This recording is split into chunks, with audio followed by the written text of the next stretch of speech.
دیا کرتے ہیں۔ پھر ہم نے ان کے بعد تم لوگوں کو ملک میں خلیفہ بنایا تاکہ دیکھیں کہ تم کیسے کام کرتے ہو، اور جب ان کو ہماری آیتیں پڑھ کر سنائی جاتی ہیں تو جن لوگوں کو ہم سے ملنے کی امید نہیں وہ کہتے ہیں کہ یا تو اس کے سوا کوئی اور قرآن بنا لاؤ یا اس کو بدل دو۔ کہہ دو کہ مجھ کو اختیار نہیں ہے کہ اسے اپنی طرف سے بدل دوں، میں تو اسی حکم کا تابع ہوں جو میری طرف آتا ہے۔ اگر میں اپنے پروردگار کی نافرمانی کروں تو مجھے بڑے سخت دن کے عذاب سے خوف آتا ہے۔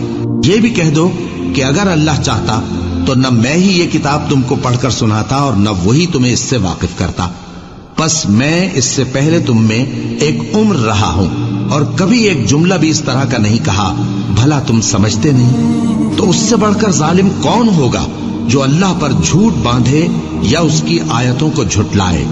بے شک گنہگار فلاح نہیں پائیں گے، اور یہ لوگ اللہ کے سوا ایسی چیزوں کی